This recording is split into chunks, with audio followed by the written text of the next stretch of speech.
Hey everybody, and welcome to this presentation on the nervous system. I'm really excited about this presentation because we finally get to talk about EFT tapping.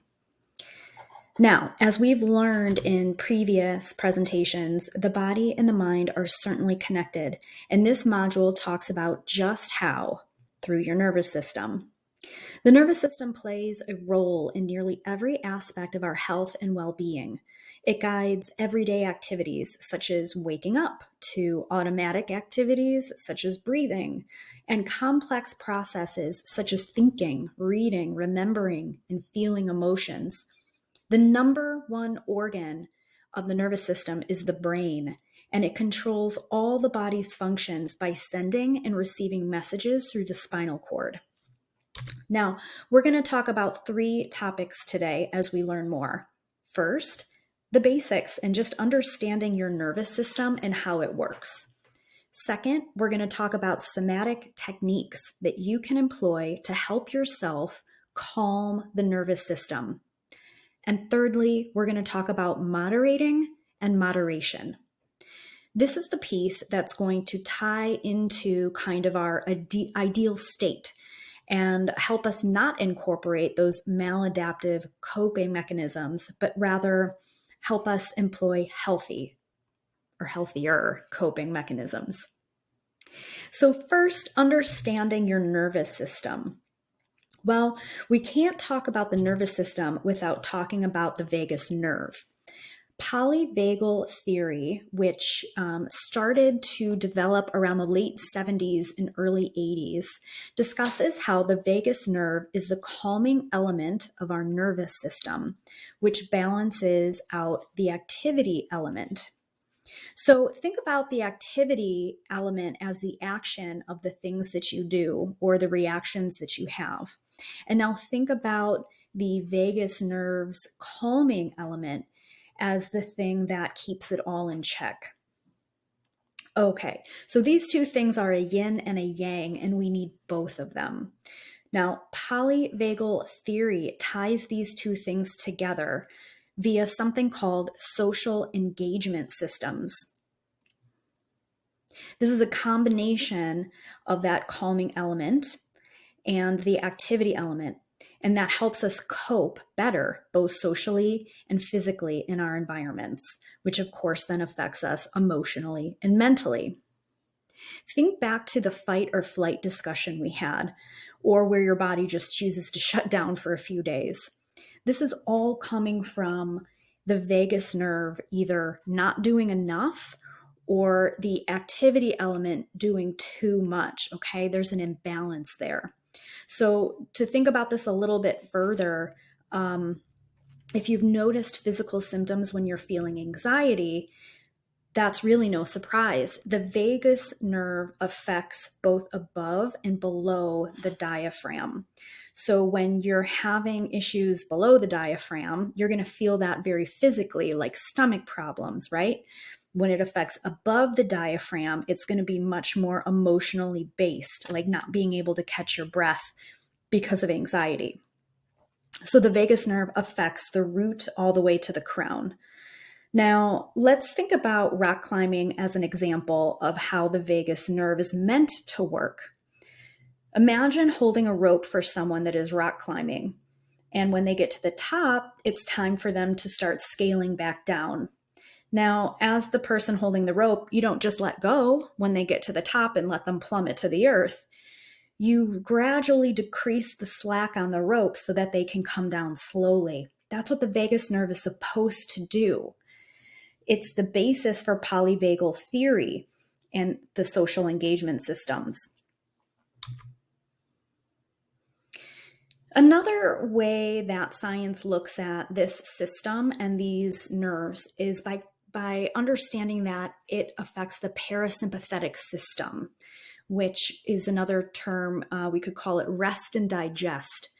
The problem is when you have unhealed trauma or trapped emotion, it keeps us in a constant state of fight or flight and doesn't even allow the vagus nerve to do what it needs to do to help us get calm. So if we train or exercise or employ some new strategies, we can hack into the vagus nerve And that will in turn help us feel consistently happier, safer, more secure, and less on edge. Now let's talk about one of the forms of meditation from an earlier session. It was called Metta, Metta, and it's also known as loving kindness meditation. Now, if you remember, this kind of meditation doesn't so much look inward at our breath and ourselves, but rather puts loving kindness outward toward what it is that might be bothering us. This practice has been shown to increase activity of the vagus nerve. It leads to an increase in our heart rate variability. And what that is a beat-to-beat variation in your heart rate that's mediated by the vagus nerve. So it just kind of calms everything down. And that's known as your vagal tone. Now, the loving kindness meditation practice has also been shown to increase that tone. But the vagus nerve also plays a key anti-inflammatory role in the body through a reflex called the inflammatory reflex. Now, the vagus nerve will sense when your body has had enough inflammation for the healing that it needs, and it will send a signal to turn down any further inflammation from coming along. Now, what happens when you're not able to use your vagus nerve to calm your body is that reflex never gets turned off. So the inflammation just keeps coming. Studies have shown that people practicing that loving kindness meditation for several weeks not only increase their vagal tone, but at the same time lower that inflammatory response to stress. So those two things are golden for helping us just live kind of a calmer existence and finding that inner peace.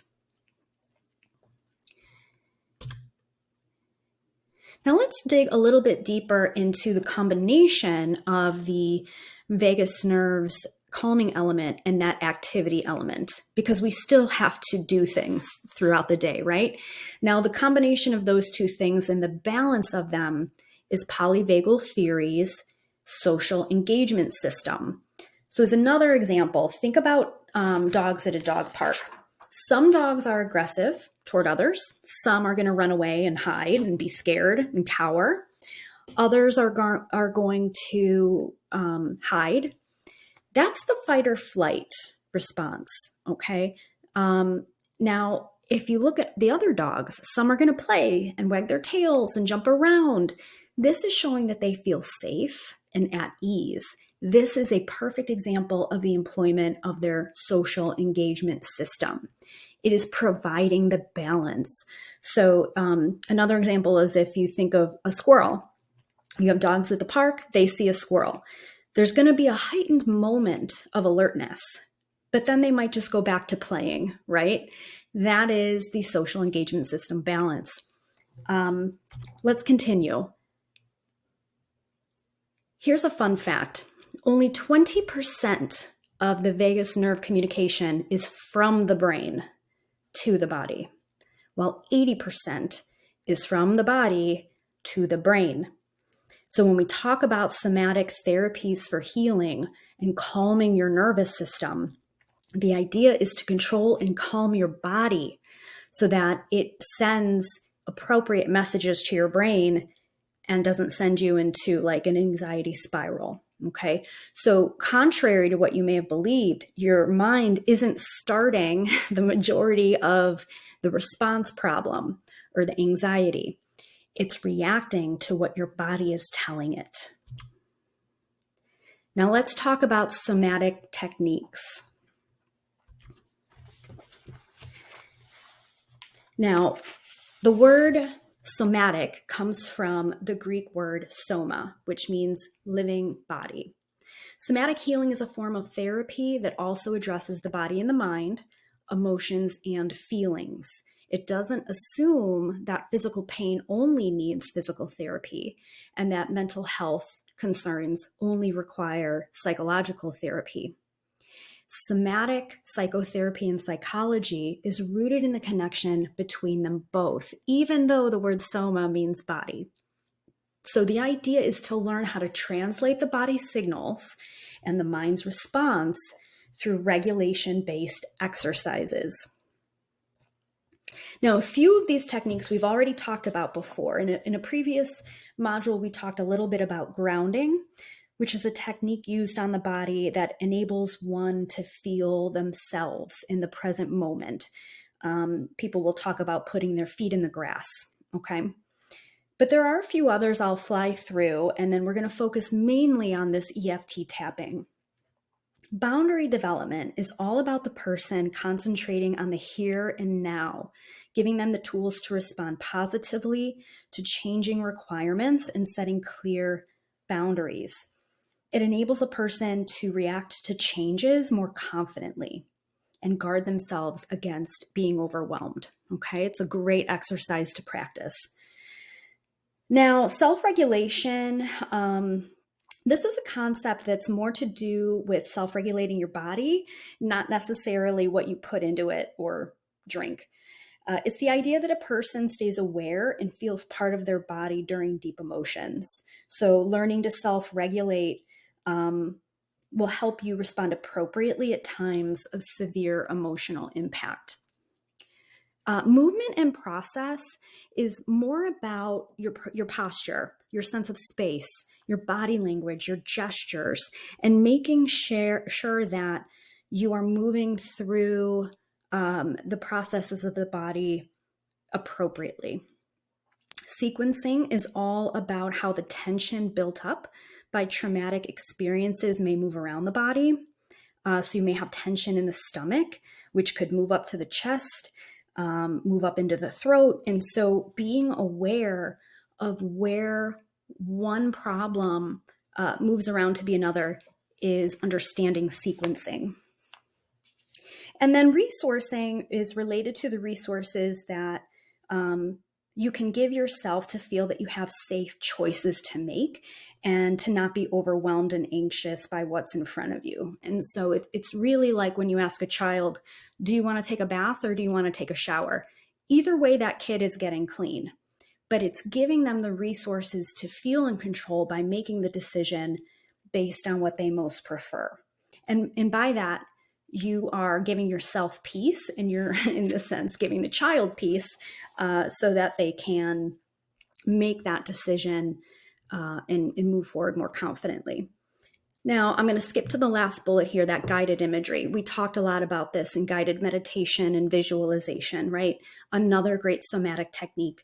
When you're overwhelmed, close your eyes and imagine you're sitting on a beach and your toes are in the sand and you can hear the waves, okay?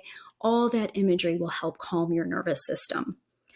Now, my favorite part of the presentation, emotional freedom technique tapping, EFT tapping.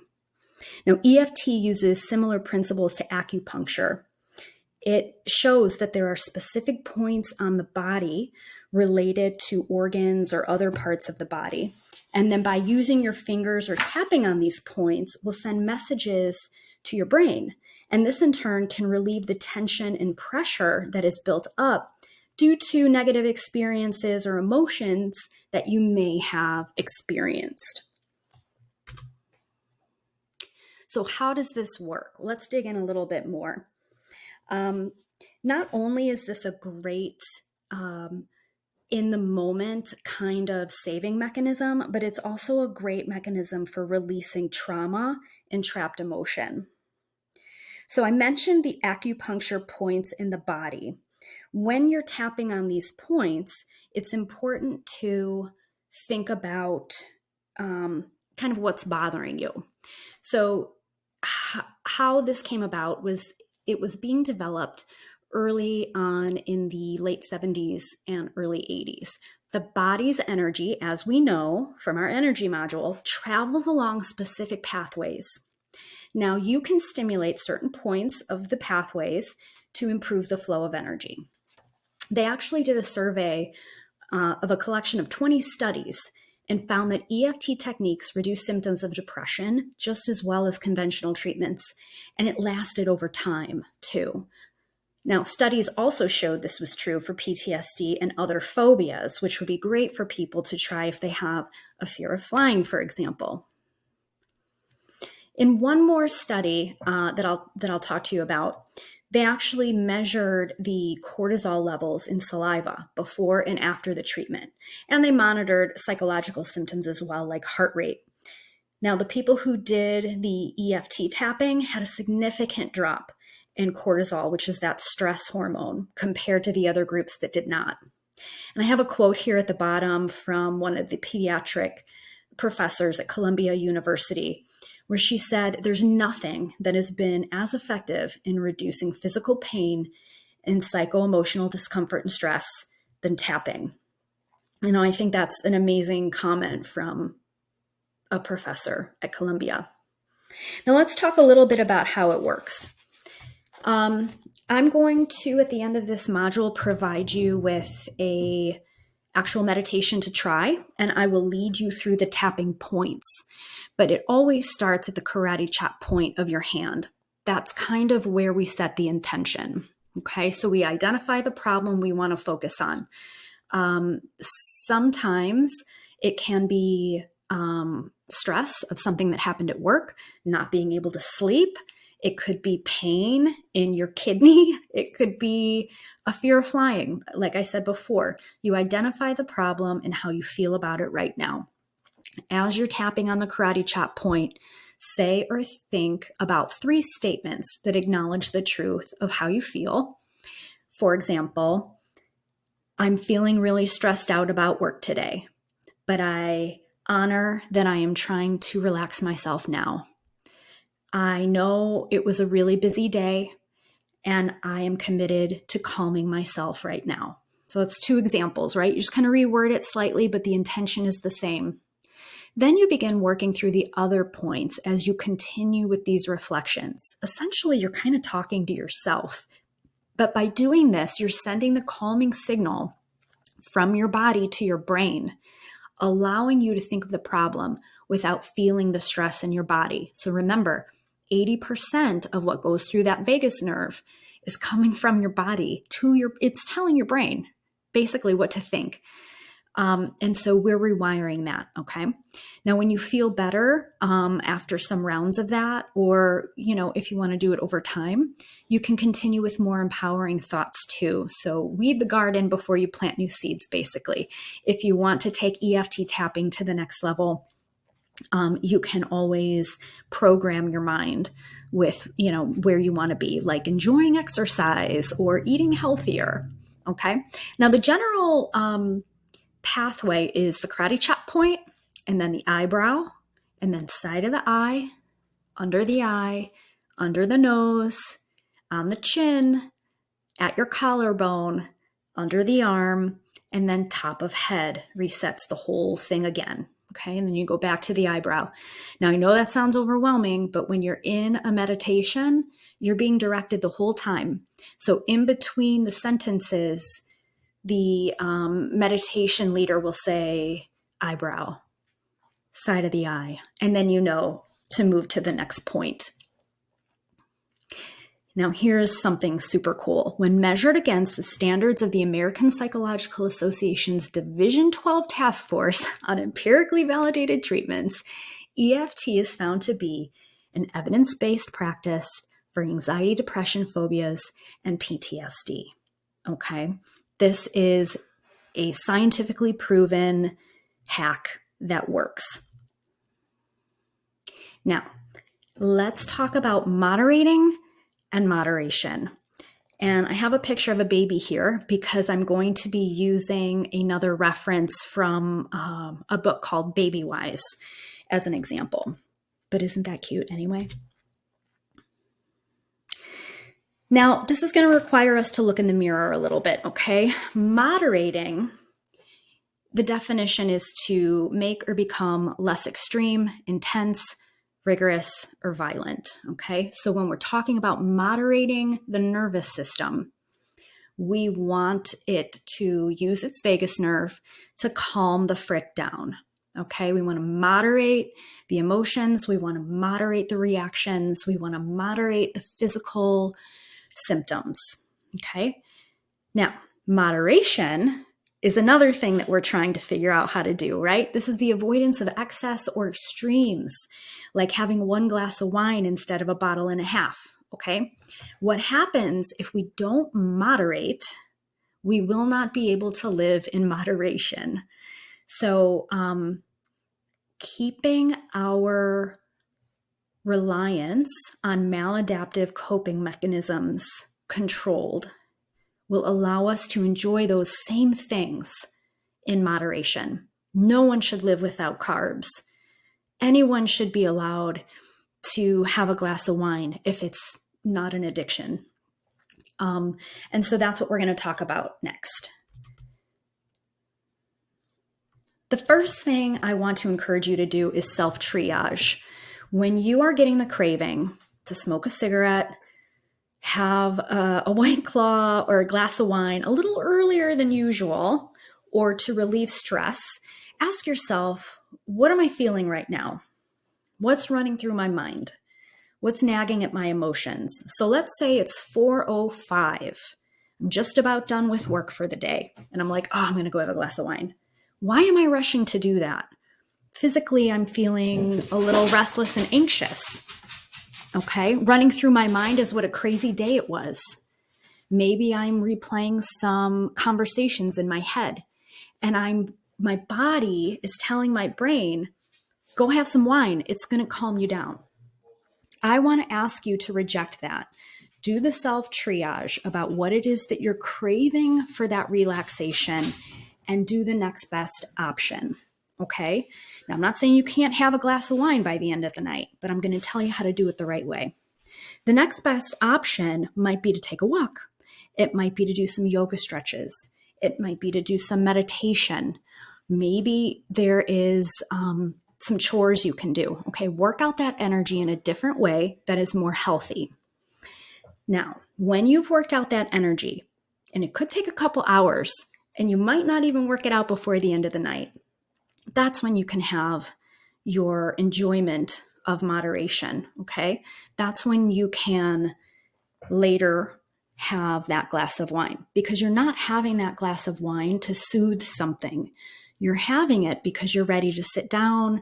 You've already worked through some of those emotions. You've calmed your body and your mind. Now it's not a crutch. Now it's something that you can enjoy. So I want to talk about breaking associations. To master moderation, you're going to have to break your current associations, and you can build new ones, healthy ones. But for right now, what you need to do is, instead of that glass of wine to get calm, do that calming practice. You won't be able to moderate those emotions without mastering moderation. Okay, so I have M&Ms up here on the screen, and let me explain why.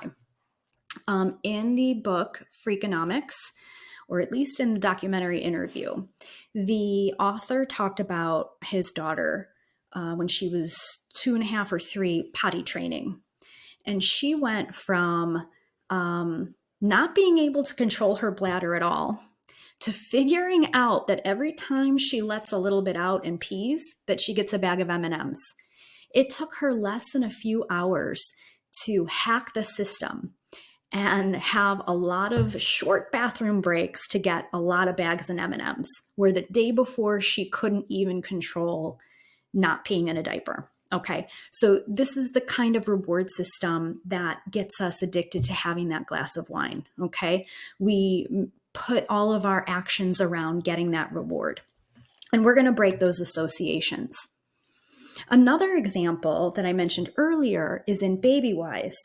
Baby Wise is a book that helps people sleep train their kids by putting the eating structure into a different organization. So instead of feeding your baby and letting them go to sleep, or letting your baby fall asleep with a bottle, or feeding your baby and then putting them in their crib, it actually has you keep them awake and play with them after they eat. So it's an eat, play, sleep. The reason why this is so popular is because it helps babies learn how to fall asleep without needing to eat first. And so when they wake up in the middle of the night, they can roll back over and learn how to fall asleep instead of wake up and need a bottle to go back to sleep. So that's what we're going to do. We're going to address the stress response with somatic tools so that you can calm your body, calm your brain without either needing that bottle or, needing that glass of wine or what have you in order to calm. Now, this is going to help you enjoy life in moderation, okay? And when you start to see that moderation is looking a little shaky, then you set new boundaries for yourself, which we already discussed earlier. So maybe you only let yourself have a glass of wine on Fridays and Saturdays. That's going to be up to you to keep an eye on how those habits form. Now we're going to reflect and apply as usual. I'm going to have you work on a worksheet and we're going to continue forward in this module, but mainly we're going to be learning more about EFT tapping. And I'm going to teach you a few ways to do it. You can watch a couple of videos on it. There'll be some links on different research articles. You can read more. Here's a few references as well from this presentation. I want to specifically call out the tappingsolution.com. Now, this is an app I've had on my phone for a year, and I do plan on renewing it for another year, which says a lot, okay, if you renew an app on your phone more than 1 year in a row. The website is here, but there's a ton of research there. They've also written a lot of books. They have free meditations on the website if you want to check it out first, and I'm sure that they have a 1-week trial where you can try the app. I like to do it before bed, and it's whatever is going on with me that day.